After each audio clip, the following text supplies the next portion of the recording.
It's the only day in the Hebrew calendar where fasting was required in the Hebrew feasts.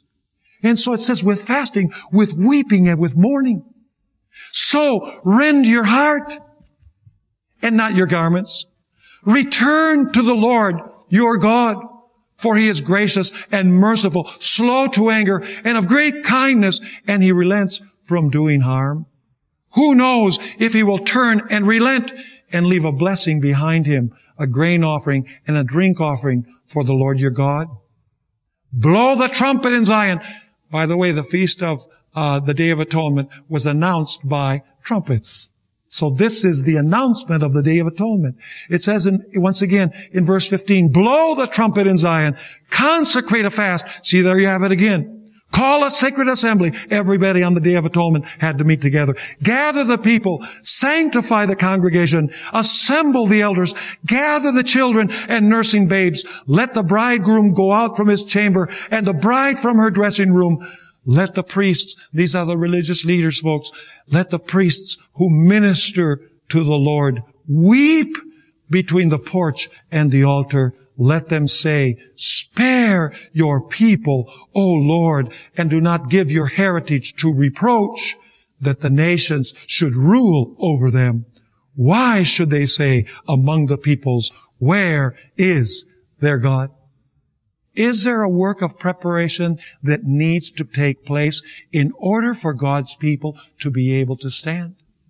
Very clearly, in all of these passages, we are told that God's people will have a sterling character, not because they developed this goodness, but because Jesus Christ dwelt in their hearts, because their focus was only and exclusively upon Him.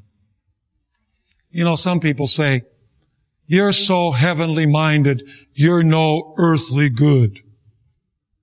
You know, but I turn that around and I say, you are so earthly minded, you are no heavenly good. I would say that most Christians would fit in that category. They're so earthly minded that they would not even conceive of being happy in heaven, because it's going to be so different. There's not going to be smokers. There's not going to be drinkers. There's not going to be partying. There's not going to be dancing in a worldly sense like the world dances today. There's not going to be movie theaters. There's not going to be profanity. There's not going to be any of these things. So if you become accustomed to these things, boy, are you going to feel uncomfortable in heaven. But the fact is, you're not going to make it there, because God is not going to take people there who would be unhappy there. It's now that we have to learn to live the heavenly lifestyle on earth. You know the little chorus, turn your eyes upon Jesus. Look full in His wonderful face. And what happens as a result?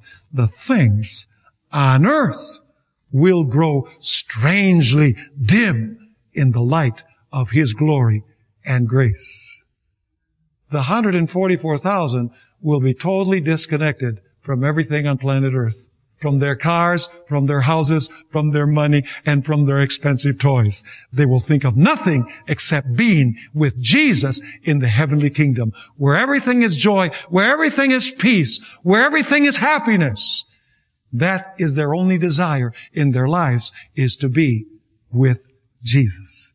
And so Jesus will say, folks, you don't have anything more to do on planet Earth. You're wasting your time down there. Come! And we will walk together on the street of gold. We will go through the gates of pearl. And forever and ever, we will live together. And we will sing together. Won't that be a wonderful day? I pray to the Lord that on that day, none of us will be missing.